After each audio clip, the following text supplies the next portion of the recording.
Hello, I'm Veronica Campbell from Integrated Manual Physical Therapy. This video is to help give you some tools to deal with fascial tensions, neural tension, things like that. So I love the spiky balls. I bought this as a set of 3 from this company. You can also buy different ones at your local running stores. And what I like about this set is it's different densities. So the red one's really hard, the yellow one's kind of medium, and the orange is more soft.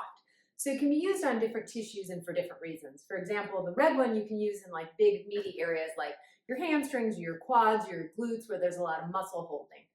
I do like adding movement and breath and contract, relax with that to really help the fascia and the tissue let go.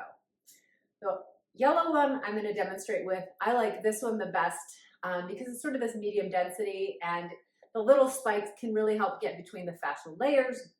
And I feel like it's a good density for most tissues to respond well to, especially working with the feet like plantar fascia.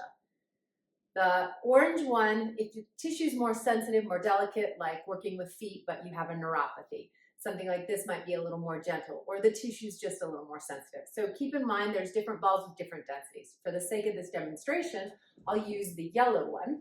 And if I was going to use it on the bottom of my feet for managing my plantar fascia, I can also do this in sitting with my feet on the ground or in standing to be a little more aggressive. So you can play with the amount of weight and pressure you put on it to get into that tissue. I like to put it under the foot and really work from the front to the back of the foot.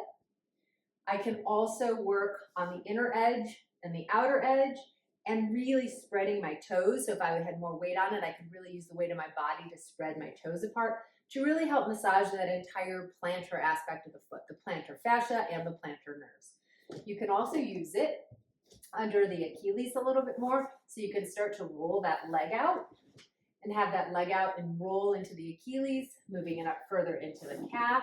And this is a great area where you can start to add movement. So you can add ankle pumps, ankle circles, you can roll that leg in and out, you can push down and relax, so contract, relax.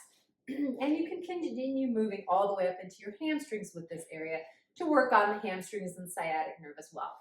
Of course, this can be done on anywhere in the body. You can do it into your back, into your glutes, in any kind of stretch position. If there's an area of tension, adding a spiky ball, adding some movement, adding breath, adding contract, relax can really help that fascial tissue let go. So again, if you have questions, you can reach out, but this is a great tool for self-care. I always just say go gentle and really try to free that tissue up rather than aggressive with this kind of work. Thanks.